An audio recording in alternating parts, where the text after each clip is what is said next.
morning, everyone. I'm Jin-ho from Korean National Committee for UN Habitat. It is my great pleasure to meet you.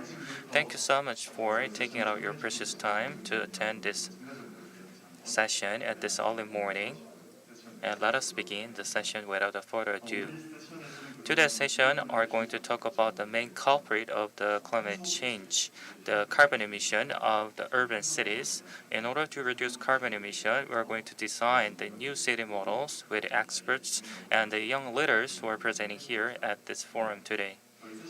Please allow me to introduce the special guests who are with us today. And I beg your kind understanding for not being able to introduce everyone due to time constraint. And whenever your name is called, please stand up and say hello to the audience. First, I'd like to introduce the Deputy Secretary General Kim Seon-na of the Korean National Committee for UN Habitat. Thank you. We have Professor Song Jae-min from the Seoul National University Environmental Research Graduate School. Thank you. Next is Mr. Kim Jin-ho, Deputy General Manager of Jeju Free International City Development Center. Thank you.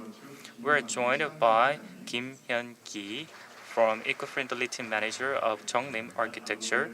We're joined by Mr. Kim Young-rok from the Ninewatt. And we're joined by Na-rae, Deputy Director of Korean National Committee for UN Habitat. Thank you so much for your kind attendance. Before we begin the session, I'd like to invite the Secretary General Kim Seon-na to the stage to listen to the opening remark. I'd like to welcome her to the stage. Please welcome with a big round of applause.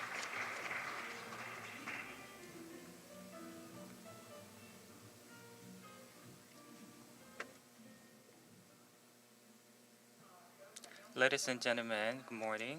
Greetings. As I was introduced, my name is Kim Seon-na, Deputy Secretary General of Korean National Committee for UN Habitat. It is my great honor to be part of this first Asia-Pacific Young Leaders Forum. My institution, Korean National Committee for UN Habitat, prepared this concurrent session under the theme of Urban Transformation for Carbon Neutrality, and I'd like to kindly welcome all the participants, both on and offline. Also, for the last 2 years, with a theme of Green City, 15 Green City ambassadors worked hard and did research and fully engaged in various activities to the fullest. And I'd like to express my gratitude to the Green City ambassador for your enthusiastic research effort taking this opportunity. UN Habitat every October celebrate First Monday as World Habitat Day and run a month-long campaign during October. This campaign, joined by partner countries, cities, and organizations, intends to let the world know major urban issues that requires action of the international community. This year's campaign was finished a while ago under the theme of the Urban Actions for Carbonless Society, a topic also to be discussed today, as it is the most urgent challenge need to be tackled by all human beings. Against this backdrop, Korea also introduced the Carbon Neutrality Act this year, which will go into full effectuation soon. This government-led policy and legal ground can be a foundation for the carbon neutral society, but actual changes will begin when all city dwellers realize that it is an issue closely related to every aspect of their lives. The carbon neutrality is not a concept advocated by a handful number of politicians or scholars, but a theme of our time and undeniable trend. In this process, the main agent of this year's forum, young leaders' role, is important. The shape of your future cities, the role you need to play as a young leader, What you demand to older generation have to be talked in depth and expressed extensively so that you can deliver your voice and opinion to the politicians. The speakers and discussants today have struggled with these urban issues from maybe earlier time than you. I hope that the session can be a venue to discuss a new potential city for carbon neutrality and seek for ways to achieve it, taking this as an opportunity. Thank you so much for your kind of listening. Thank you. That was our Deputy Secretary General, Ms. Kim Sun-na. Now, there's going to be a presentation about the results of the activities of the Green City Ambassadors, as was introduced by our Deputy Secretary General, as the JDC and UN Habitat, the Korean National Committee, have launched the Green City Ambassador last September. And now two students are going to present their results of their activities, their interviews and the campaigns and the exhibitions that they've held. So, ladies and gentlemen, let me introduce our ambassador, Green City ambassadors, Junglim and Moni. Please welcome them with a round of applause.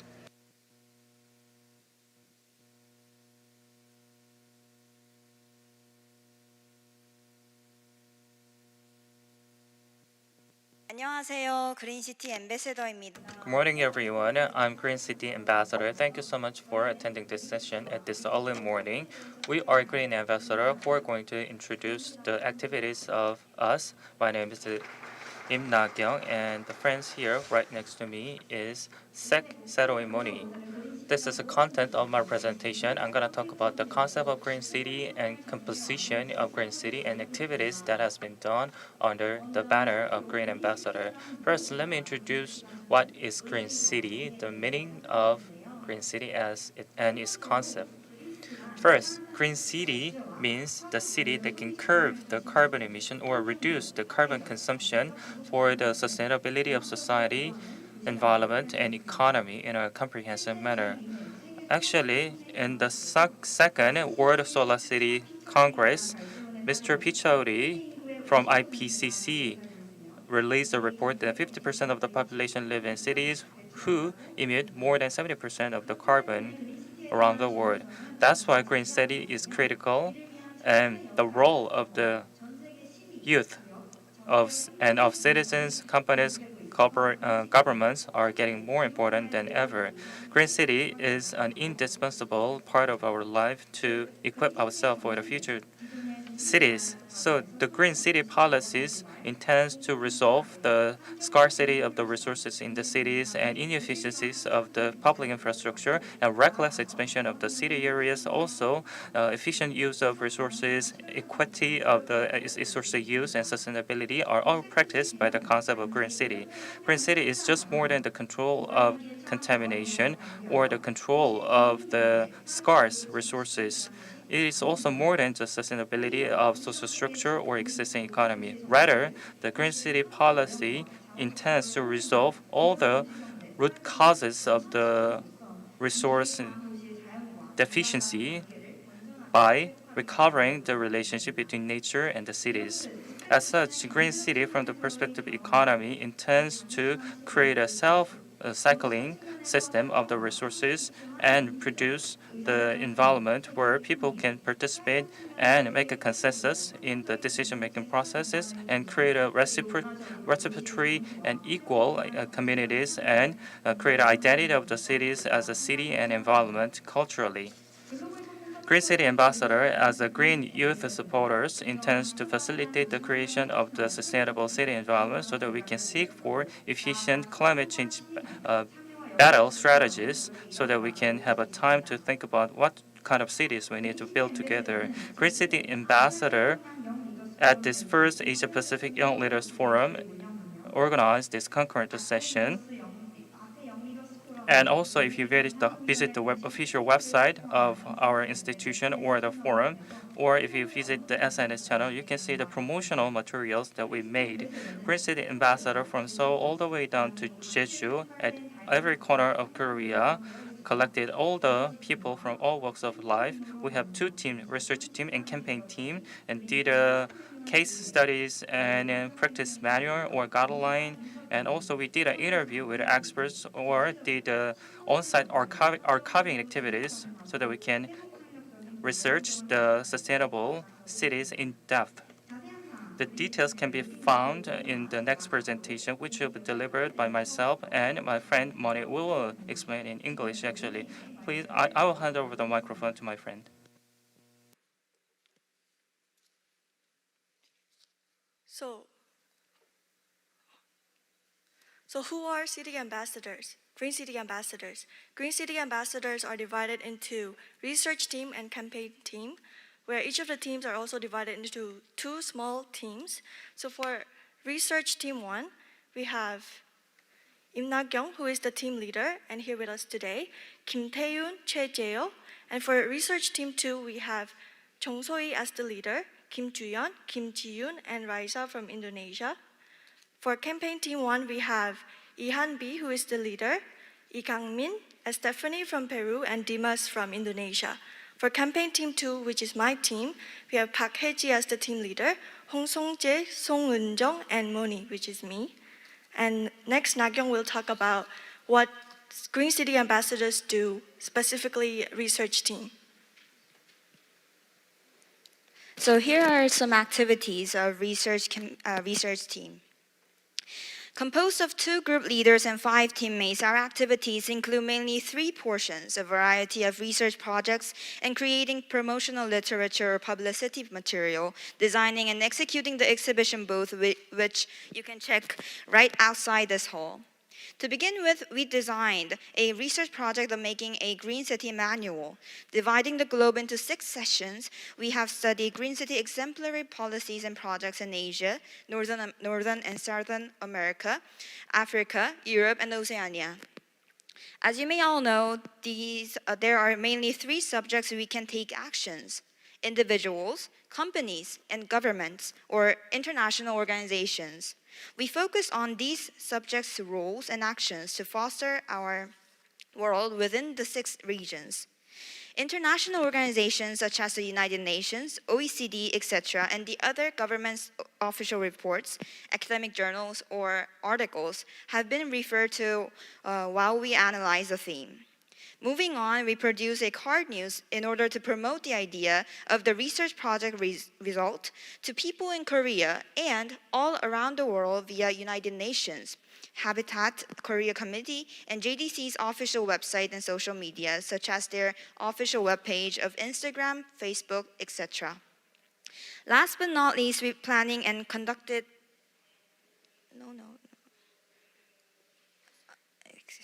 Last but not least, planning and conducting booth exhibitions or events were the main activities for our latter part of the journey to our Green City.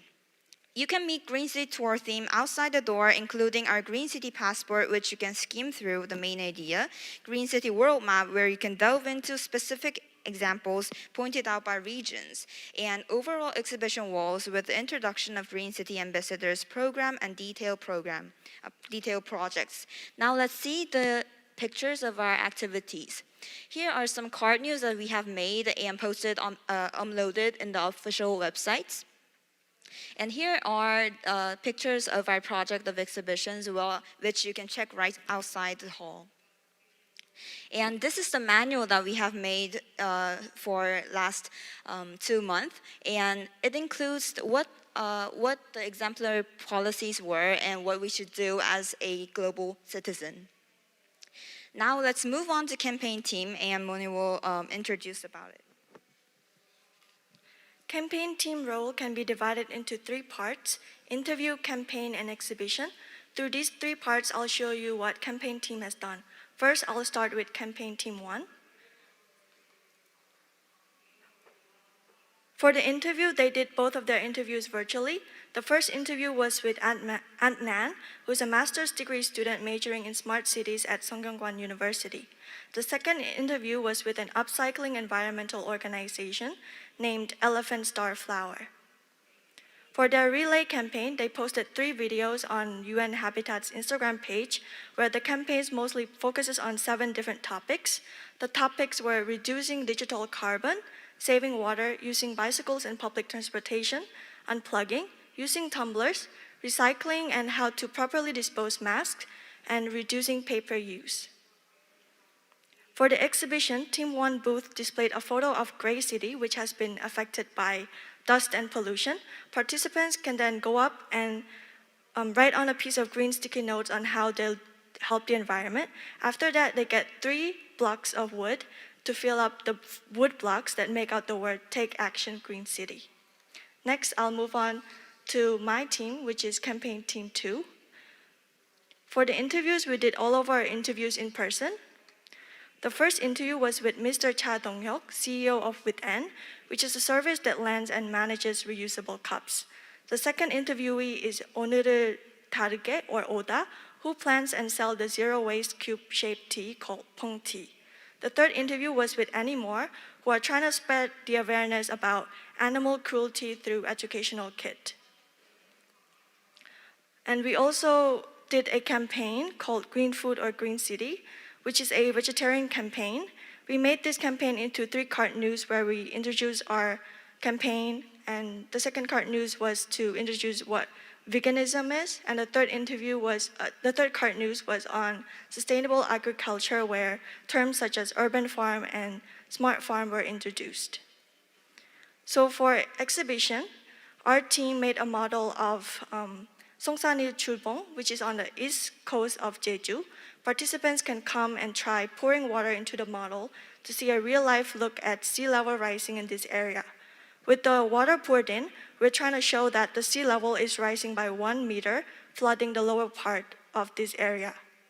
And this 1 meter might seem like a small figure, but in reality, if the sea level really rises by 1 meter, cities such as Venice, Amsterdam, Los Angeles can be flooded.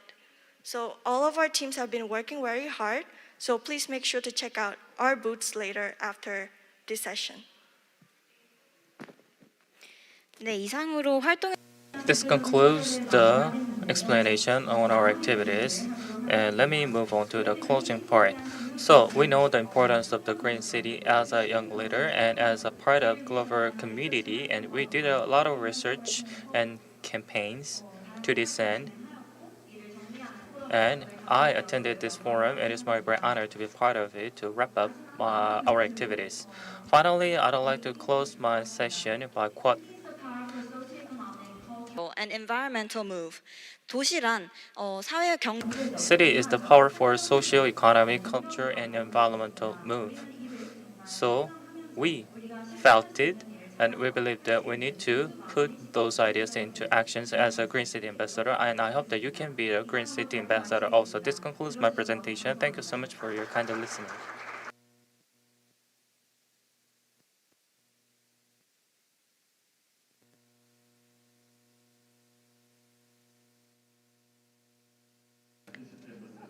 That was Im Na-kyung and Mooney, Green City Ambassadors.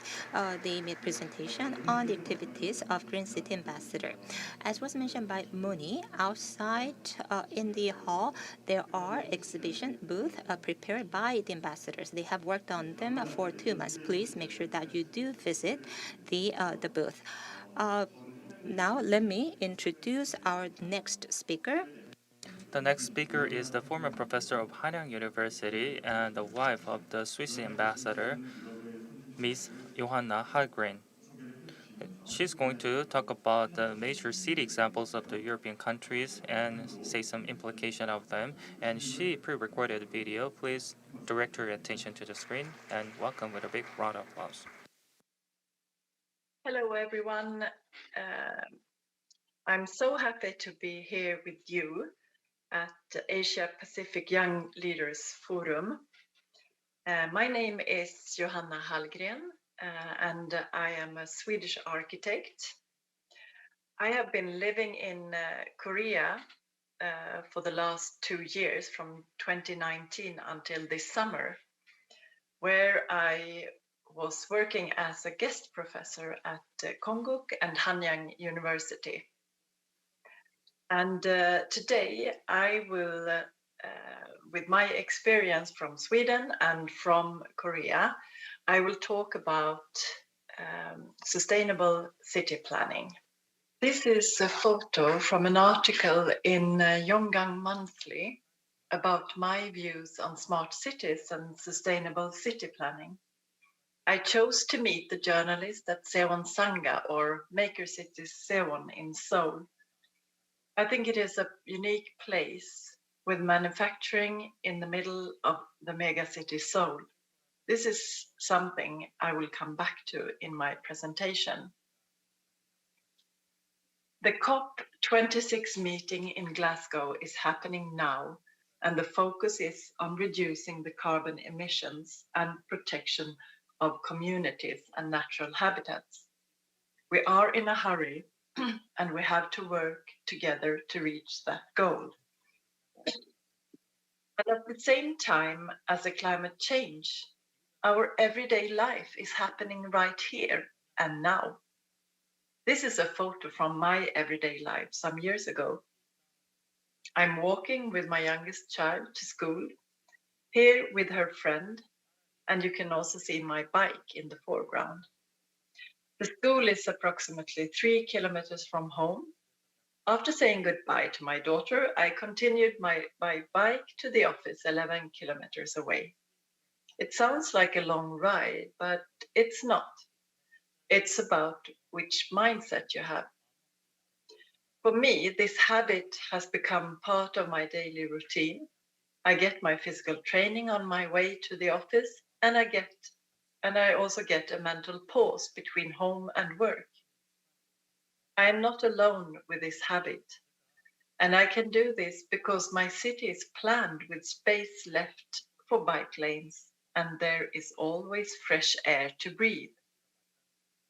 With my lecture, I would like to show how a convenient, healthy, affordable, and beautiful everyday life also is a part of reducing carbon emission and protecting natural habitats. The clue is to change our mindsets. If we are open for that, we can change our behaviors towards a more sustainable way of life. In fact, we can all contribute and influence. The other topic or message of my lecture is more aimed towards professionals. To make wise and long-term sustainable decisions in urban planning, there has to be time for thorough site analysis in the beginning of a project, resulting in project-specific sustainable goals. I believe you will find the sustainable solutions on the site. You just have to search and be curious. The third message is that we have to work together, co-create.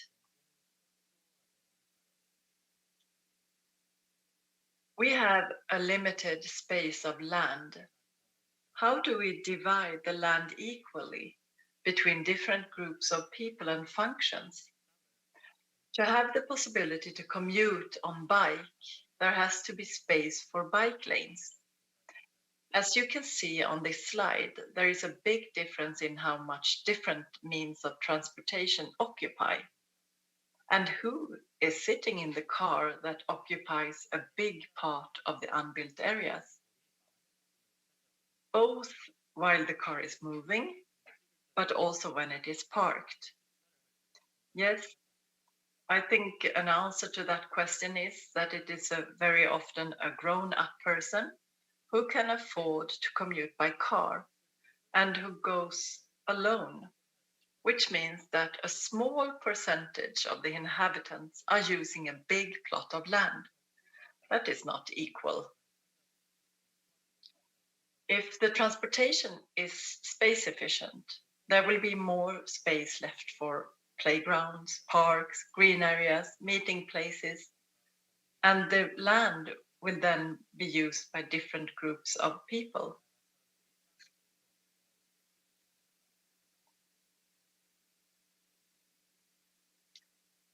So changing people's mindsets and behavior is difficult but possible, and with attractive and affordable public transportation and bike lanes, people's first choice will be the bus or the train or even the bike. The result will be more space for different groups of people, and which means a more inclusive city. In Barcelona, the objectives are very ambitious. The city wants to reduce car use by 21% over the next 2 years and increase mobility by foot, bike, and public transportation. By implementing the so-called super blocks, where, as you can see on the slide, the green routes only allow private vehicles at 10 kilometers per hour, to prioritize pedestrians and cycling. And the photo is taken from the area where you have the green routes. And this is not only to give back space to the inhabitants, but also to get a cleaner air.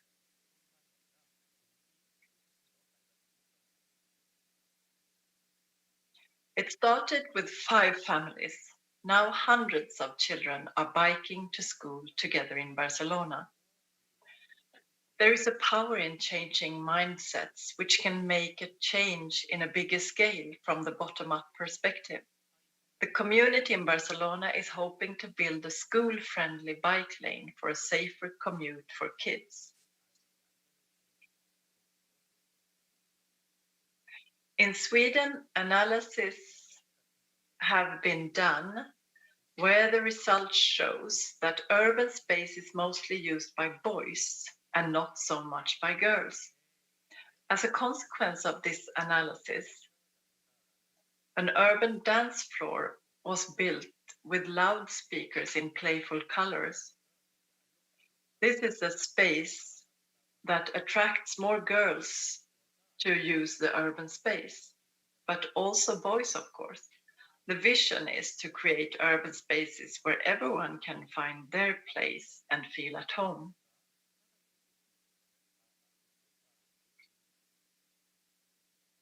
And every place is unique and has unique conditions.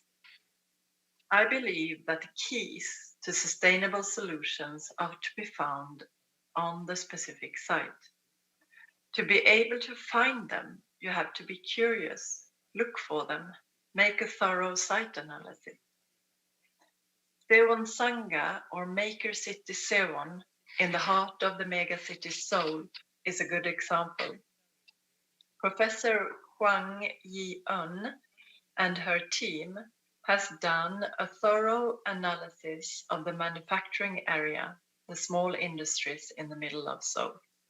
They came up with a scheme of all connections between the different businesses and small industries and realized that they were all dependent on each other in a sort of ecosystem. So demolishing blocks thus means a big disruption of that whole ecosystem. The city supported a regeneration of the megastructure from the 1970s, which is a part of the Sewon Maker City. The winner in an architectural competition suggested small interventions which connected the megastructure with the street space. Today, this is a place for innovation, a mix of small industries, artists, and high-tech companies. It has also become a popular meeting place for young people, with coffee shops, bars, and smaller restaurants. The idea of keeping production and consumption in the same area is what makes innovation happen. The producers get immediate feedback of their products. To understand this and understand its value could not have happened without a thorough analysis.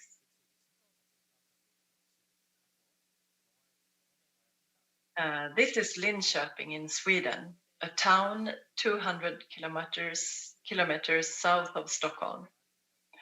And this is an example of a development starting from a characterless plot of land, which has been transformed into a much loved public park. This park is actually a technical storm water system. And by starting with creating a park with ideal environmental conditions in an early stage, the result is a flora and a fauna which is more likely to thrive. The park invites community interaction by offering a diversity of welcoming, accessible outdoor green spaces and landscaped areas of stone and wood. Living here becomes attractive, much thanks to the park. To make this happen, a thorough analysis was behind it, which included studies into environmental and social impacts.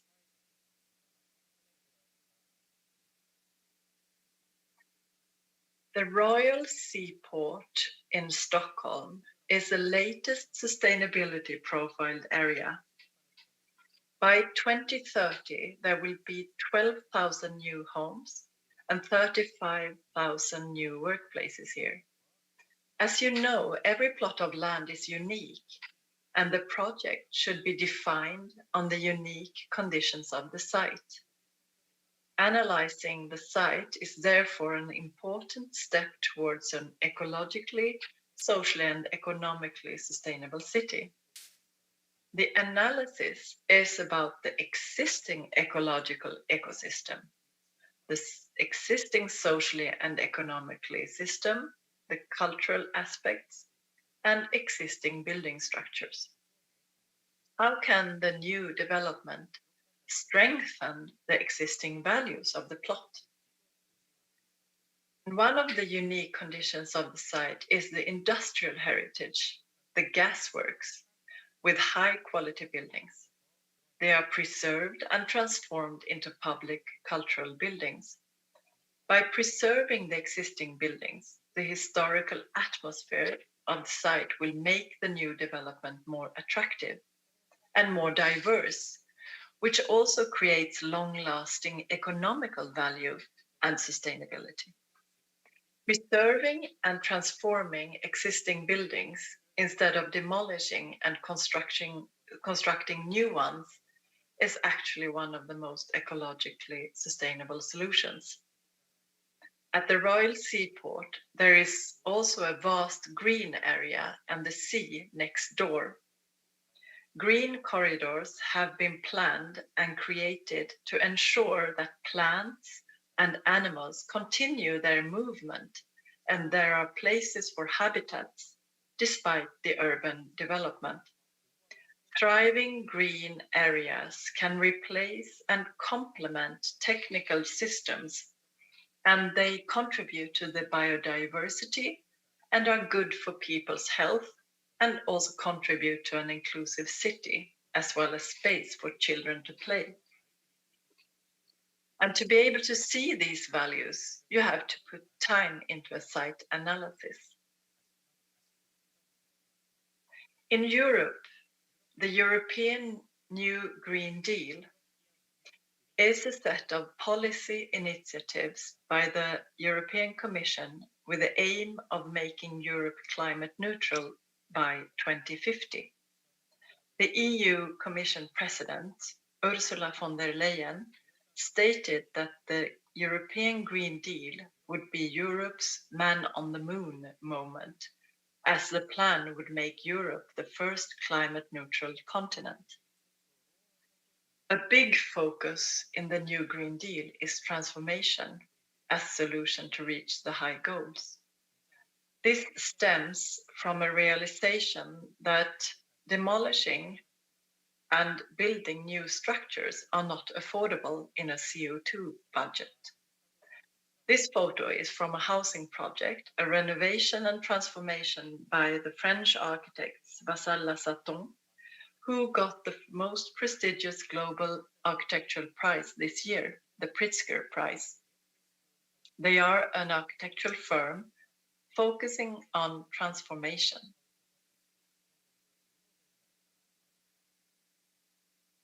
The new European Bauhaus initiative connects the European Green Deal to living spaces, calling on Europeans to build a sustainable and inclusive future.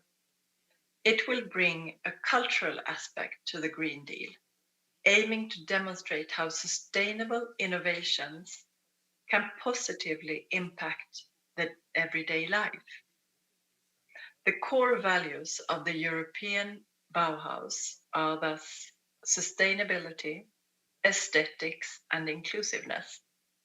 The goal of the design phase is to use a co-creation process to shape the concept by exploring ideas, identifying the most urgent needs and challenges.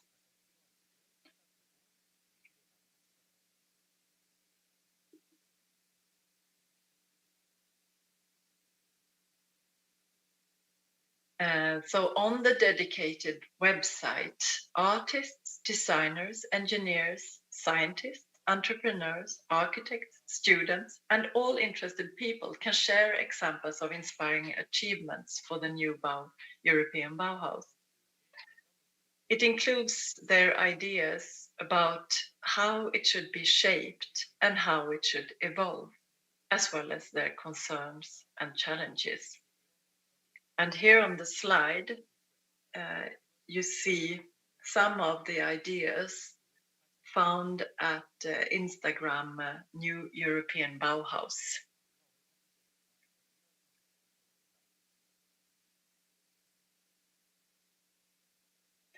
There is a thoughtful quote by the Danish architect Paul Henningsen saying, "Future comes by itself, progress does not." And I would like to sum up this lecture. And my first key message is that changes in mindsets can make people change behavior towards a more sustainable lifestyle. Ideas from communities can influence politics, which can turn these ideas into changes in a bigger scale, urban scale. And then this can create a positive snowball effect where the tipping points towards sustainable solutions is for real. My second message is that every site and situation is unique. I am convinced that the key to sustainable solutions is to be found on the site. Therefore, be curious. Try to understand the existing conditions, the resources, both in material, existing buildings, local building techniques, material, and human resources, such as organizations, businesses, NGOs, etc. Thirdly, planning for a sustainable city is complex, and we therefore need to meet across disciplines, where we include artists, engineers, architects, social anthropologists, ecologists, and we should not forget to involve the inhabitants. We have to co-create.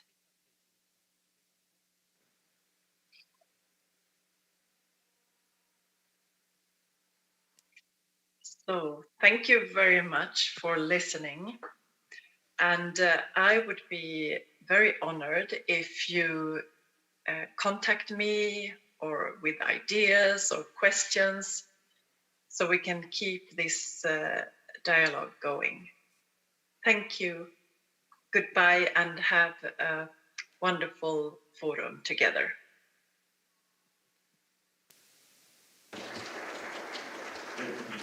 Thank you.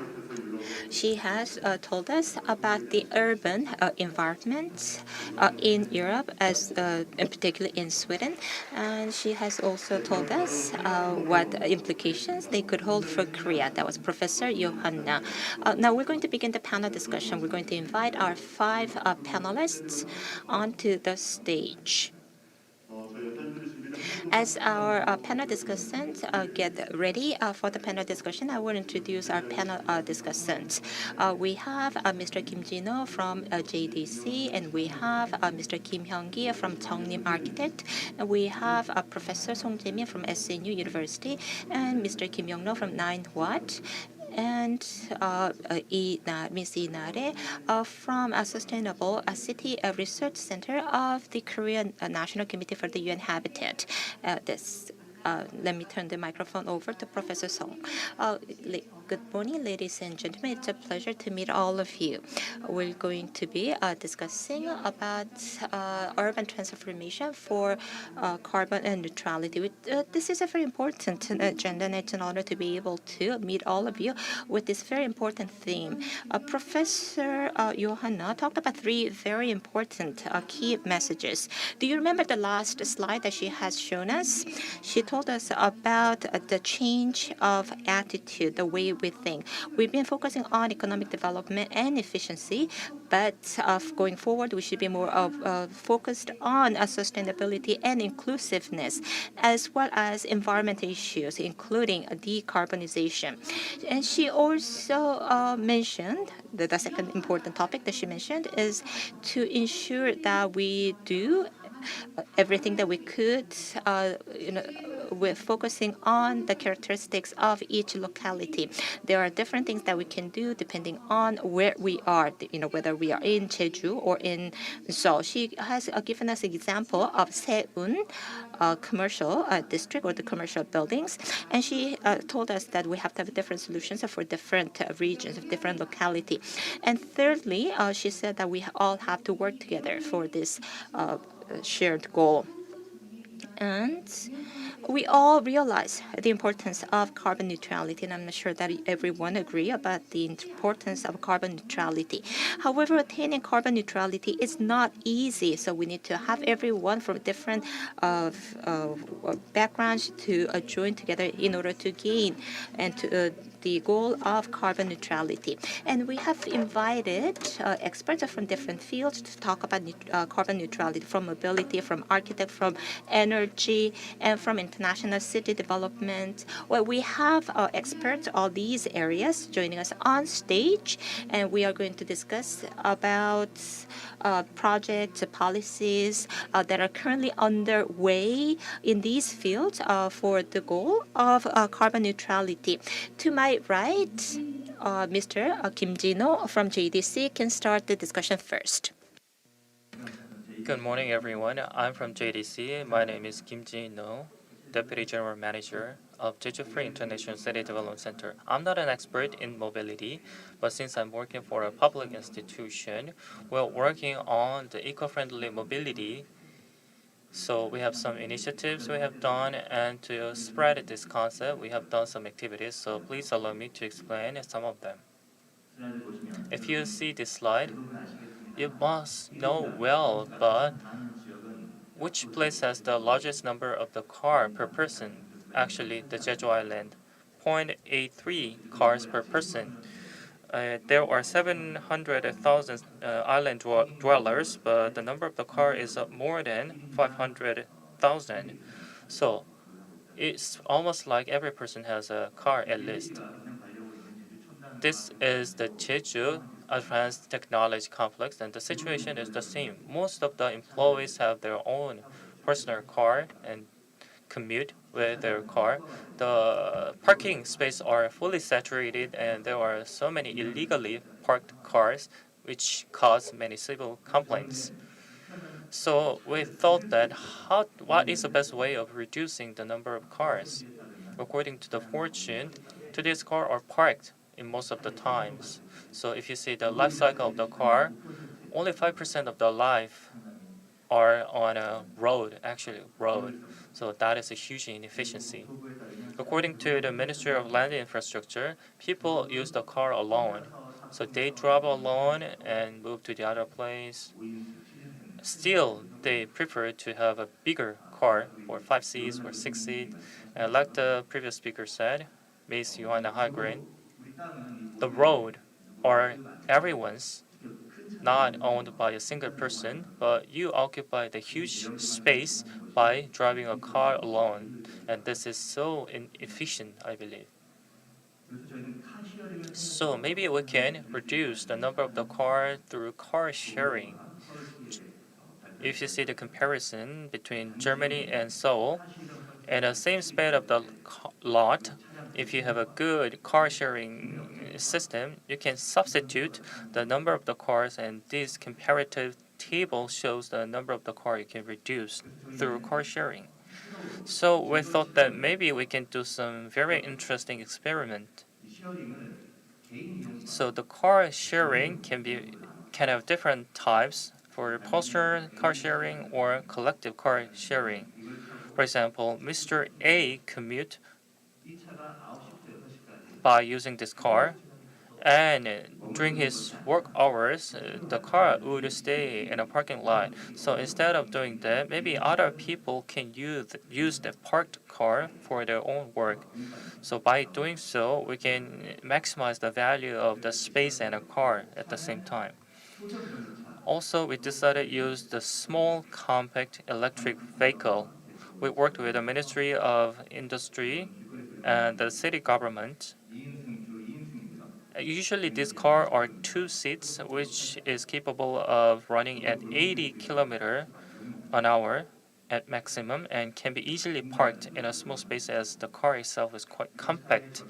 So we decided to expand the usability of these kind of cars. And all car sharing services are being provided without the need of car. You can easily use the application to open a car, close a car, or return the car even. So at the Jeju Advanced Technology Research Institute, along with this side, we selected 5 base points to provide the services with 50 cars, and everyone can use this kind of service free of charge. And these are some case study examples. Let's say that you can use this car to commute, or instead you can use the public transportation, and after that, if you need to use a car, you can use the service deal. Or if you have to work overnight or go back to home at late night when there is no public transportation, you can still use this service to go back to your home. We applied a concept of living lab so that we can do the experiment in your own life and give us some feedback to further improve our service and upgrade the technological aspect of our service. Lastly, from this year at the Seogwipo city, the city designated as the innovation city, funded by the Ministry of Land and Infrastructure. Since this place is the place where there are 9 public institutions, we decided to provide the system so that they can commute without the need of their own cars. Sharing of EVs and sharing of electric bicycles or scooters are all available so that we can make the carbonless island. This concludes my presentation. I ask for your active participation in this program. Yes, thank you, Mr. Kim. Now I'm going to ask Mr. Kim Hyun-ki of the Junglim Architect to make his comments. Good morning. My name is Kim Hyun-ki from Junglim Architects. As you can tell from the name of the organization that I belong to, I'm an architect. We're discussing urban neutrality. There are 3 elements to cities: citizens, land, and facilities, and lastly, citizens' activities. So citizens using these lands and these facilities make up cities. And buildings is a very important part of the infrastructure of a city, as you know. And if you look at Korea, the emissions from the buildings account for 25% of the total emissions, and in cities there will be more emissions coming from the buildings. That is, the emissions from the buildings account for a large portion of the total emissions in cities, and so the buildings in the cities are very important in attaining the goal of carbon neutrality.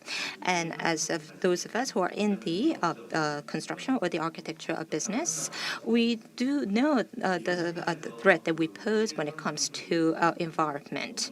And so when it comes to urban neutrality, we know that it's very important that we have a carbon neutrality with and within buildings.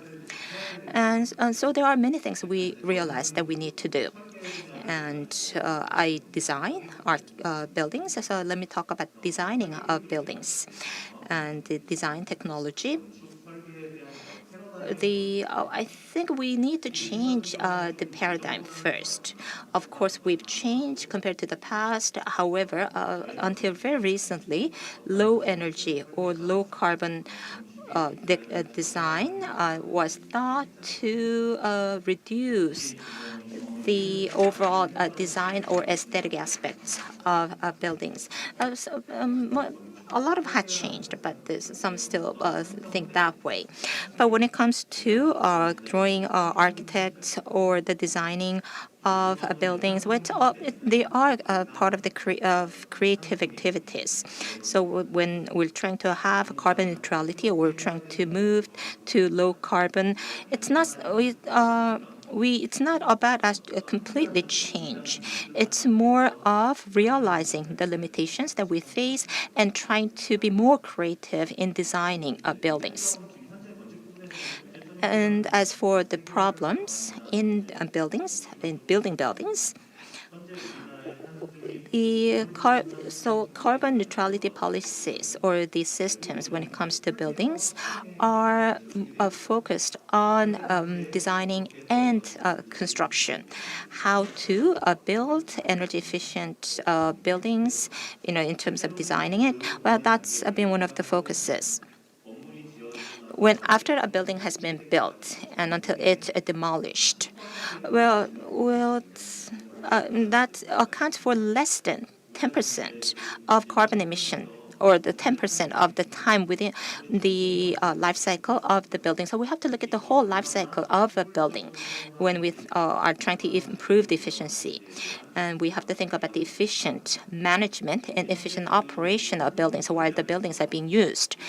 And the building, about the building materials, as there is a lot of emissions that are generated from building or producing the building materials. They actually account for 15%, but that is part of the industrial pollution or the industrial emissions. So that's not discussed when we talk about buildings. So we do have to think about using sustainable building materials. We also have to think about reducing emissions as we produce building materials. And from a city's perspective, this could be a policy approach. How are we going to promote a green remodeling? That is a very critical issue.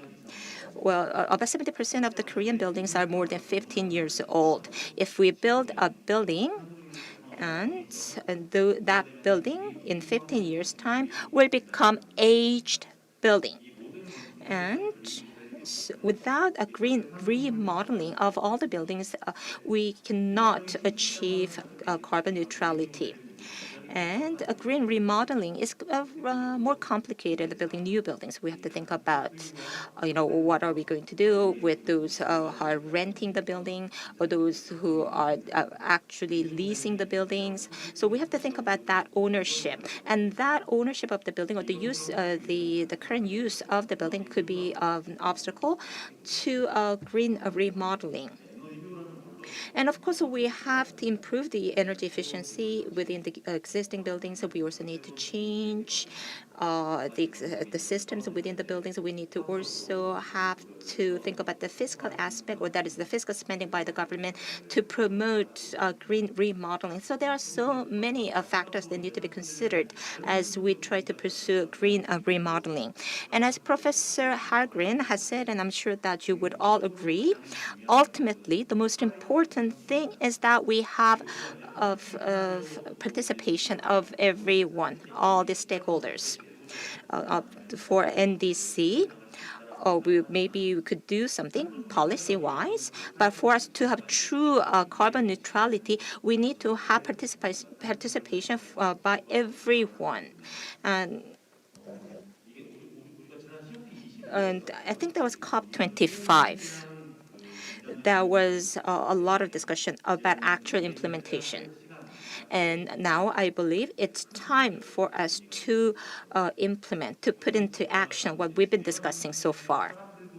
People around me and also the media, they talk about the importance of change our way of living, because we realize the importance of climate change, how critical this is. So it's time for us to put into action what we have learned, what we have realized. And the organization's emissions would not be sufficient. It's difficult for me to say whether I'm an established class or not, but I think the role of the youth is very important. I watched YouTube while I was working in office. I've never watched a YouTube while working, but I tried it for the first time, and it was quite curious. I'm saying this because the contents that I'm interested in popped up first, and that was shocking to me. So I asked a person next to me why that was happening, and the person next to me said that YouTube was showing me the clips that would interest me as a man in my 40s, man who's married. And SNS, YouTube, and this sort of media are more accessible or more familiar to the youth than a person in my age group, and therefore form an important part of the culture of the youth. So the more we're interested, the more we expose the important issue, the more we discuss, then we will be able to have more consensus on the importance of climate change and carbon neutrality, as well as the need to implement actions to reduce carbon emission. Thank you. I'll wrap up at the end later, and I'd like to give the floor to Mr. Kim Young-rok then. Good morning. My name is Kim Young-rok from Ninewatt. As Mr. Kim Hyun-ki has said, buildings are big problems when it comes to carbon emissions. So buildings, industry, and transportation, they emit a lot of carbon. And industry, the solution is very clear. All you have to change is to change to reusable energy. And for the transportation, you could change to electric vehicle. And for the buildings, it's a different story. People are not really interested, how to go about reducing the carbon emission. And buildings are different from industry and transportation. When it comes to carbon emission, you have to be able to prove that you have actually reduced, use of energy. You have to prove it to the international community, and you have to have a barometer by which you can show that you have done that reduction. And so when it comes to, generation, that is the power generation, and to transportation, you can prove, because you can make changes, by changing to the reusable energy sources and, to electric vehicles. But it's a different story for the buildings. I mean, the buildings emit about 25% of the carbon, but we have to talk about each individual building. So far that's what we've been doing. That is why now other countries are trying to prove or trying to demonstrate by grouping together buildings to validate how much carbon emissions have been done. And what I'm now, I believe the biggest problem is this. If you said you go to drugstore, you go to hospitals. I mean, you are sick, so that's why you go to hospitals or you go to drugstores. So you do the diagnosis, you get the diagnosis, and you get the prescriptions. You have to identify the problems to get the solutions, to get the prescriptions. There are already 50 million existing buildings, and out of that 50 million buildings, how many many do we know have problems? We don't have the criteria to see what buildings are in trouble. We don't know which buildings are using more energies than other buildings, and we don't know which buildings would be improved in terms of efficiency with the support. But so we have to know that first. So we have to be able to identify the problematic buildings first. But we're not doing this. And if you look at the government's policies or the programs, there is no such criteria. If we could just change to electric vehicle, just like an electric vehicle, you just have to apply. So we're not looking at the carbon neutrality or energy efficiency. The government seems to be focusing on, creating a plan and implementing a plan, whether it's a 10 trillion or 100 trillion won. The government is going to be executing its budget, but the government has to use it very efficiently and effectively. But the government is not doing that.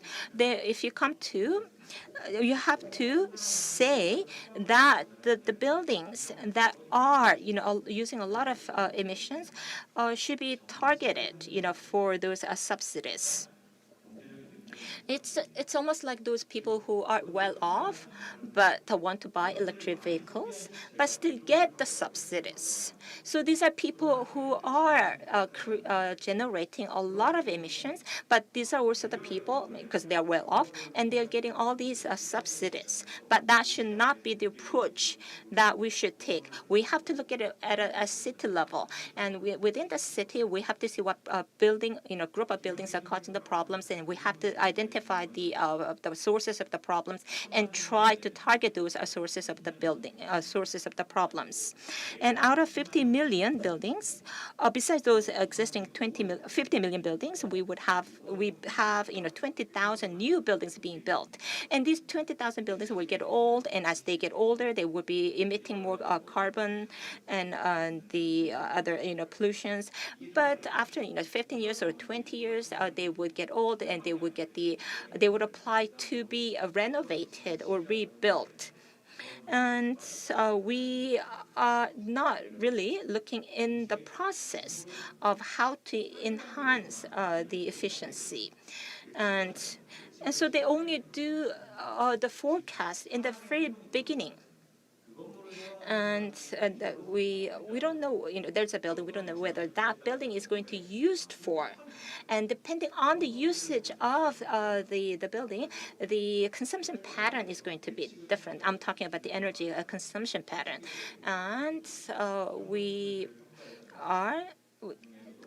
for the existing, for instance, buildings, we need to have a system to be able to quantitatively see, what actions are needed.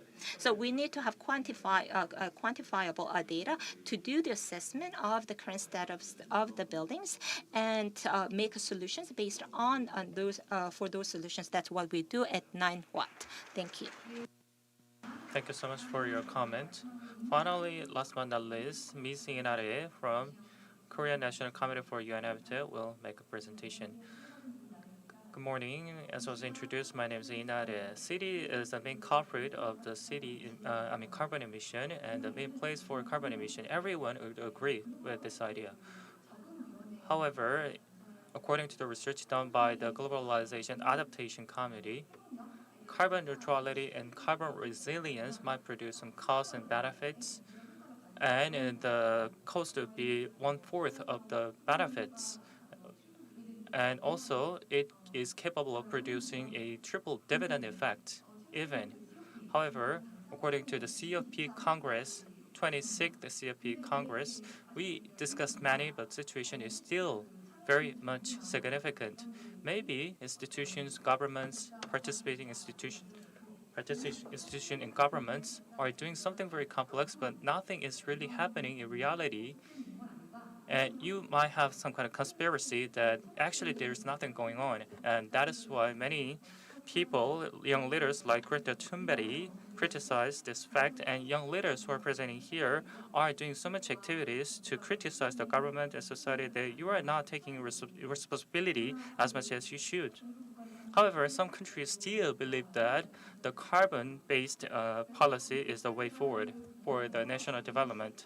So what matters the most is the recognition of the urgency of the issue. So we need to realize that this is the problem of today, problem of our generation. So that kind of urgency must be felt to the born. And like Ms. Johanna HALLGREN said, she used the expression of carbon budget, meaning that you set a specific budget for carbon. It's nothing like you are reducing the carbon, but instead you are setting a specific budget. That is a change of the mindset, and that's what we need for greener cities. So that kind of shocking terms might be needed. So climate crisis is the shocking term than climate change. So that is one good example. And actually, I was very ashamed to use the plane to come to this island instead of the ship. And I thought that in case of the European countries, they are penalizing this kind of practice in the form of carbon tax. So instead of carbon tax, maybe you can use the term carbon offset so that people can feel that they need to share the burden of the carbon. And according to the research, if you change the term like that, people are more likely to pay willingly for the carbon emission. So we need to be more sophisticated in terms of the language.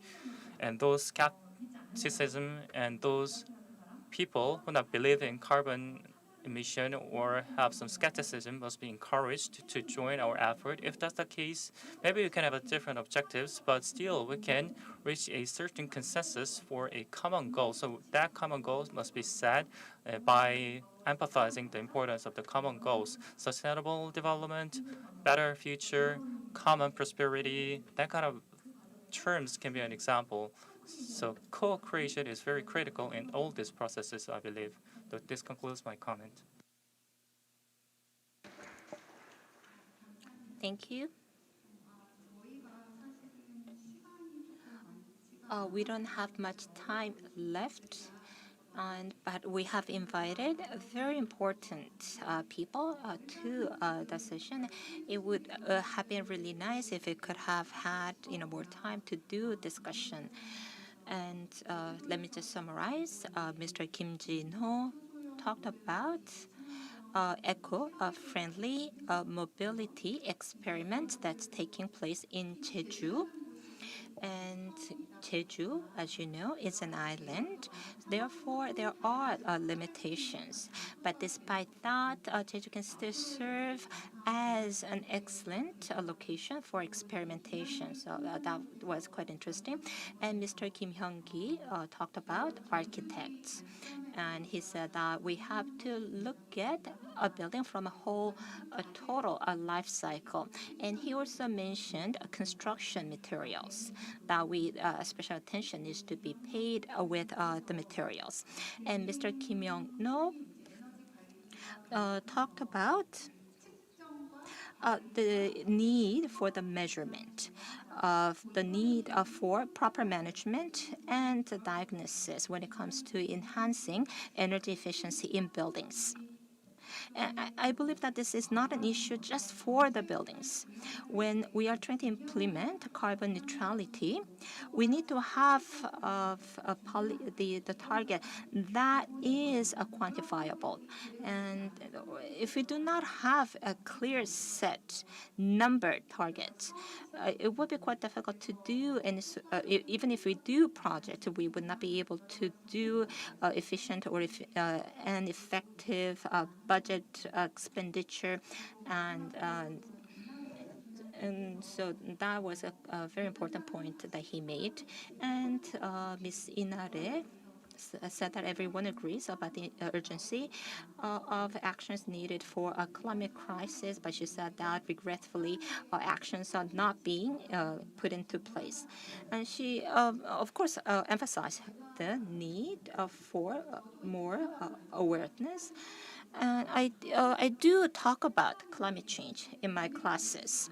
Carbon is invisible, and greenhouse gases are invisible. And climate changes, well, you do experience, fine dust because they hurt your eyes, your throat, you have your, actual personal experiences. But climate changes, for ordinary citizens, they do not come as something, that directly impacts your daily lives. So it's quite difficult to talk about climate change. And I was talking to students about the contributions that we make to climate change. We did a calculation, and the greenhouse gas emission, who has the higher contribution between Seoul and non-Seoul area? A lot of people say Seoul will have more contribution, and Seoul only emit 1/3 of emissions of other areas, because Seoul has more service-based businesses, and also there is efficient density in terms of use of public transportation and efficient use of land. Well, they help Seoul to emit less carbon than other citizens. And per Seoul light, well, it's about 30 pyong apartment, or that is a flat amount of GHG is emitted on a monthly basis. And so the other people in other parts of Korea would be emitting 3 times more, because I said Seoul lights are only emitting 1/3 of national average. Anyway, Green City ambassadors have made excellent presentation. As I was watching their presentations, I was really proud of them and quite interested what they were doing. And as the ambassadors have said, each individual citizens need to know how much emissions that they are making. And we so-called experts have to make sure that climate change related phrases remain not as just phrases, as a public phrases. And so the experts need to create an environment where the citizens can work to bring out real changes.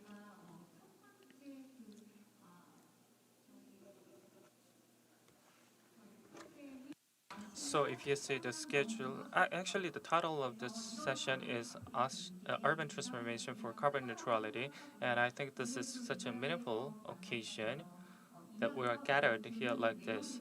So all the presentation and comment we made today need to resonate to you as well, so that we can all participate in this carbon neutrality together. I think we need to conclude the session here. Thank you so much for your kind participation.